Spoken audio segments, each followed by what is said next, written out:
안녕하세요, 이쌤입니다. 오늘 컨텐츠에서는 최근 3개년 3월 모의고사 등급컷, 원점수, 표준점수, 100분위를 한 번에 정리해드릴 예정입니다. 시작하기에 앞서서 오늘 말씀드리는 내용이 3월 모의고사를 준비하는데 어떻게 도움이 되는지, 그리고 나아가 궁극적인 목표인 수능을 준비하는데 장기적으로 어떻게 도움이 되는지 안내해드리도록 하겠습니다. 첫 번째로 3월 모의고사와 관련된 내용입니다. 이 부분은 고3 학생들 뿐만 아니라 고2, 고1 학생들에게도 해당하는 내용인데요. 3월 모의고사를 제대로 준비하신 분들은 분명히 1순위로 기출문제를 풀어보셨을 것으로 생각합니다. 따라서 최근 3개년 기출문제의 등급컷, 원점수, 표준점수, 100분위를 한 번에 정리해드릴 예정이니까 이를 바탕으로 내가 상위 몇 퍼센트에 해당하는지, 원하는 대학에 진학하기 위해서는 어느 정도의 성적을 받아야 하는지 감을 잡아보시면 되겠습니다. 두 번째로 3월 모의고사 지표를 바탕으로 장기적인 수능, 정시 전략을 어떻게 세워야 하는지도 말씀드리겠습니다. 이 부분은 고3 학생들에게만 해당하는 내용인데요. 고2 학생들도 당연히 미리 알아두면 좋습니다. 과목 선택에 따른 유불리가 존재하는지, 시험 난이도에 따라 유불리가 존재하는지, 나는 상황에 맞는 전략을 어떻게 세워야 하는지 말씀드릴 예정입니다. 그러면 지금부터 본격적으로 최근 3개년 3월 모의고사 등급컷, 원점수, 표준점수, 100분위를 정리해드림과 동시에 수험생들에게 도움이 될 만한 정보까지 함께 안내해드리도록 하겠습니다. 먼저 고1 모의고사입니다. 고2, 고3 학생들도 이 부분을 스킵하지는 마시길 바랍니다. 상위 몇 퍼센트가 어떤 대학에 합격할 수 있는지 대략적인 라인도 이 부분에서 잡아드릴 예정이기 때문입니다. 여러분들의 진모 성적을 각각의 등급컷과 비교해보면 대략적인 100분위 성적과 100분위 평균도 계산해보실 수 있을 것으로 생각합니다. 현재 기준으로 올 1등급, 즉 평균 100분위 96 이상을 받는다면 서울대와 약대 이상을 기대해볼 수 있고요. 올 2등급, 평균 100분위 89 이상을 받는다면 권동홍 이상을 기대해볼 수 있습니다. 그리고 올 3등급, 평균 100분위 77 이상을 받는다면 인서울대학 합격을 기대해볼 수 있습니다. 마지막으로 100분위 70, 즉 상위 30% 안에 들게 된다면 인서울은 어렵지만 수도권 대학이나 지방거점 국립대학교 중 일부 상위권 분교, 이원화 캠퍼스에 합격을 기대해볼 수 있습니다. 다만 고1, 고2 학생들은 물론이고 고3 학생들 역시도 지금 등급이 수능까지 그대로 가는 것이 절대로 아니라는 점 명심하시길 바랍니다. 나의 경쟁자들도 시간이 지날수록 실력이 늘어나는 것은 당연하고, 현재 메디컬 광풍 현상으로 인해 최상위권 N수생들이 겹겹이 쌓여있는 상황입니다. 그래서 고3 6월 모의고사 때 현역 학생들은 대부분 큰 폭의 성적 하락을 경험할 수밖에 없고, 여기서 끝나는 게 아니라 9월 모의고사 때는 반수생들이 들어오기 때문에 지금 성적과 나중의 성적은 괴리가 있을 수밖에 없습니다. 모 한의대의 경우에는 정원의 50% 이상이 반수를 진행 중이라고 합니다. 따라서 등급 100분위별로 라인을 잡아드리긴 했지만 나중에는 최상위권 N수생들과 경쟁해야 한다는 사실을 잊지 마시고 지금 성적을 유지하기 위해 또는 더 올라가기 위해 최선을 다해보시길 바랍니다. 다음으로는 고등학교 2학년 3월 모의고사에 대한 정보를 전달해드리도록 하겠습니다. 이제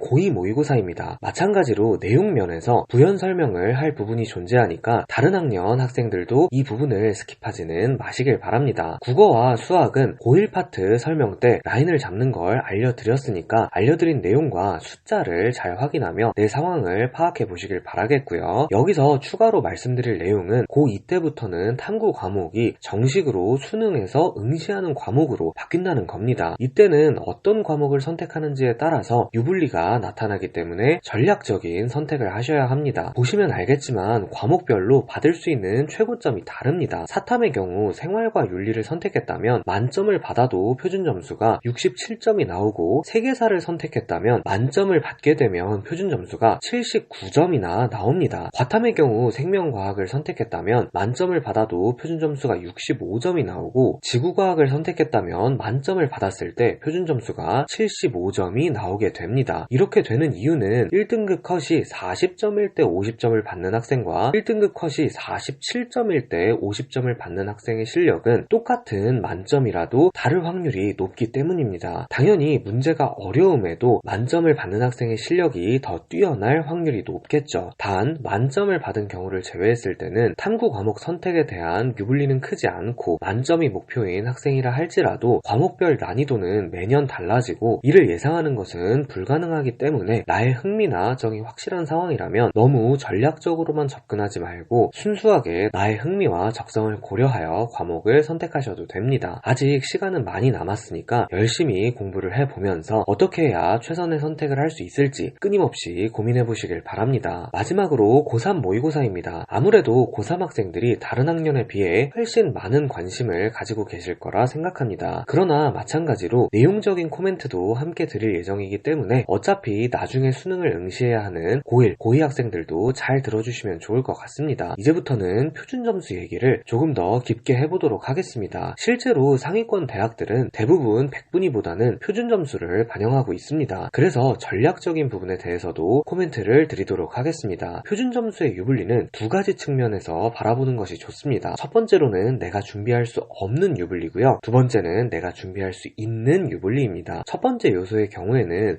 고2 3월 모의고사 탐구 영역을 설명할 때 말씀드린 내용과 마찬가지로 탐구 과목은 시험 난이도에 따라서 만점을 받았을 때 받을 수 있는 점수에 차이가 있다는 겁니다. 그러나 탐구 과목은 매년 매 시험 난이도가 일정하지 않기 때문에 이를 사전에 대비하는 게 불가능합니다. 작년 3월 모의고사의 경우 생명과학이 쉽고 지구과학이 어렵게 출제됐지만 수능에서 반대로 생명과학이 지구과학보다 어렵게 출제된 사례는 수도 없이 많이 찾아볼 수 있습니다. 어느 정도는 운의 영역이라는 것이죠. 그러나 국어와 수학은 다릅니다. 언어와 매체가 화법과 작문보다 반드시 어렵게 출제되고 미적분, 기하가 확률과 통계보다 반드시 어렵게 출제됩니다. 이는 조금 전에 말씀드렸던 내가 준비할 수 있는 유불리입니다. 따라서 메디컬이나 스카이 만점을 목표로 공부하는 학생들은 당연히 더 어려운 과목을 선택하셔야 훨씬 유리해진다는 점 참고하시길 바랍니다. 그러나 당연히 공부량이 훨씬 많아지는 것은 필연적입니다. 하이 리스크, 하이 리턴이라고 생각하시면 될 것 같습니다. 너무 많은 공부량을 감당할 자신이 없다면 부담이 적은 과목을 선택하셔도 괜찮습니다. 어차피 유불리는 만점을 받았을 때 나타납니다. 화법과 작문을 선택해도 확률과 통계를 선택해도 1등급도 가능하고 100분위 99 이상도 가능합니다. 최상위권이 아니라면 오히려 더 쉬운 과목을 골라서 선택과 집중을 하는 것이 더 현명할 수 있습니다. 마지막으로 간단하게만 말씀드릴 내용은 연도에 따라 100분위가 같아도 표준 점수가 약간은 달라질 수 있다는 겁니다. 똑같이 상위 4%여도 어떤 해는 대부분의 학생이 평균에 몰려 있어서 상위권과 중위권의 차이가 크지 않을 때도 있고 어떤 해는 학생들이 양극단에 치우쳐 있어 상위권과 중위권의 차이가 매우 클 수도 있습니다. 이때는 당연히 약간의 유불리가 나타날 수는 있지만 엄청나게 영향을 준다고 말하기는 어렵고 게다가 사전에 준비하기 어렵다는 점 등을 고려했을 때 대비를 위해서 뭔가를 필수적으로 하기보다는 알고만 계시면 좋은 요소라고 생각하시면 좋을 것 같습니다. 이상으로 최근 3개년 3월 모의고사 등급컷, 원점수, 표준점수, 100분위를 정리해드림과 동시에 앞으로 수능을 준비하면서 알아야 할 내용들을 모두 전달해드렸습니다. 이제는 조금 더 가벼운 마음으로 전략적인 부분보다 수능을 준비하는 자세 등에 대해서 조언해드리면서 오늘 컨텐츠를 마무리하도록 하겠습니다. 3월 모의고사는 분명히 결과보다는 과정이 중요한 시험입니다. 절대 시험을 잘 봤다고 낙관적으로 생각하지도 말고 반대로 시험을 못 봤다고 비관적으로 생각하지도 마시길 바랍니다. 남은 시간은 아주 많아서 역전을 하기에도 당하기에도 충분한 시간입니다. 이런 말은 너무 막연하게 들릴 수도 있으니까 조금 더 현실적인 이유도 말씀드리겠습니다. 3월 모의고사는 수능과 출제 범위도 다르고 평가원이 주최하는 시험도 아닙니다. 애초에 최근 수능의 기조가 들어갈 수가 없는데 결과에만 집중하는 것은 절대 현명하지 않다는 겁니다. 즉 어떤 결과, 어떤 성적을 받았든 자만하거나 절망하지 마시고 시험을 보면서 느낀 것들을 정리하여 남은 시간 동안 내신, 비교과, 정시 또는 수능 최저 등 본인에게 필요한 부분들을 잘 확인하고 상황에 맞게 제대로 준비해 보시길 바랍니다. 그러면 오늘의 컨텐츠가 3월 모의고사 그리고 수능을 준비하는 학생 및 학부모님들께 많은 도움이 되었길 바랍니다. 감사합니다.